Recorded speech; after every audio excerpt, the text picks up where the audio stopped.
Hi everyone, I'm in the kitchen today to go through the process of waxing, or in fact in this case re-waxing my bicycle chain. I've been using Wax System probably for the last 3 or 4 months.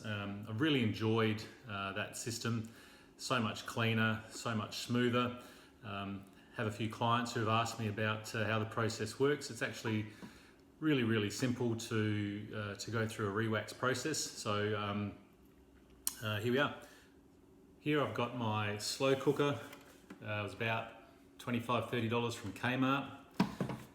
Wax is already inside there because I've used it several times, so it's at the moment it's kind of a solid mass. When you first get the wax, it's in a plastic bag and it's granulated, but thereafter, the first time you've used it, it's kind of solid like that. So I'm going to get the chain off my bike, turn the cooker on, let the wax slowly warm up and melt. We'll get the chain into the wax and show you through the rest of the process. Okay, so we're in the bike room and I've got one of these link decoupling pliers. You can see from the mechanism that this area is going to squeeze the link together and this area is going to pull the link apart. So using this one is how we get the quick link apart and off so that we can remove the chain. So now we've just got to find the right link. Now we've got to give it a squeeze and it will kind of fling off, so you want to make sure that you're holding both ends relatively tightly so you don't lose an eye.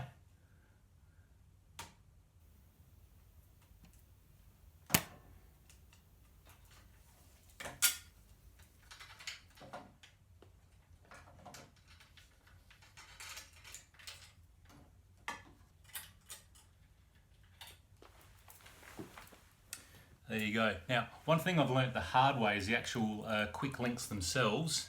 They get lost very easily. I've got a packet of 6 or 8 and I've already lost a couple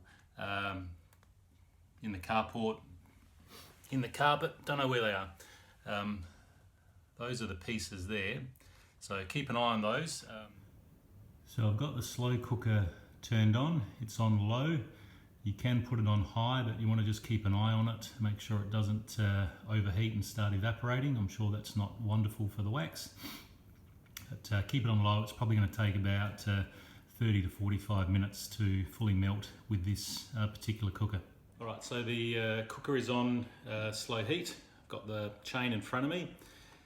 Now this is the device that we use to support the chain in the wax. It's just a wire coat hanger that's been cut in half and fashioned so that the chain can hang below. So I just got to thread the chain onto the coat hanger.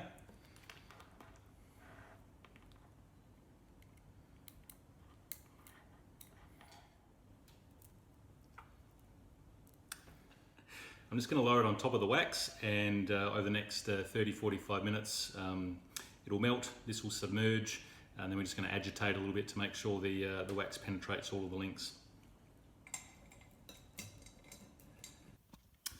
So here we can see the wax is halfway melted, not completely, it's still solid in the middle, so it's got a few minutes to go before the chain is able to be fully immersed. Okay, so we've come back to the slow cooker and the wax is pretty much completely melted, and you can see that the chain sitting there submerged in the hot wax, and I've been just agitating it a little bit there, and when I bring it out you can see it's completely shiny. All of the residue and dirt and whatever else is no longer present on the chain. It looks shiny and new, so I'm just going to raise that up.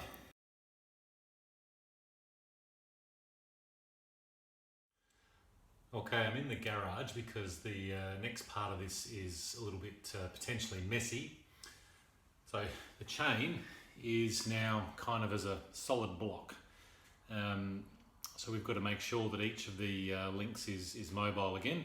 So we just kind of peel it off from the coat hanger.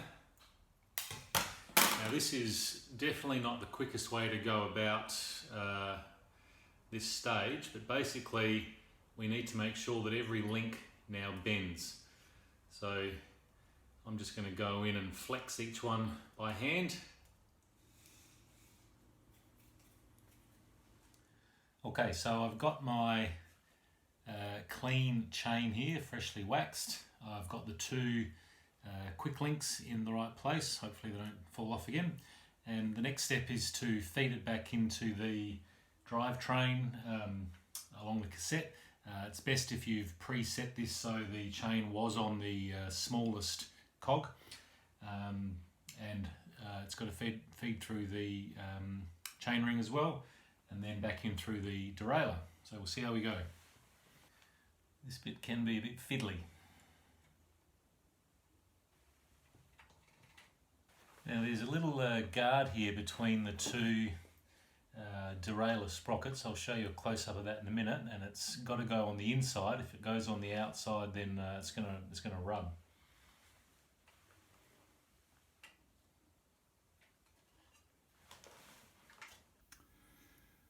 So the final bit of getting the chain back together is to use these fancy pliers, put them either side of the quick links, and then give a sharp squeeze, and that will separate the links back to their normal length and make sure that the quick links are engaged.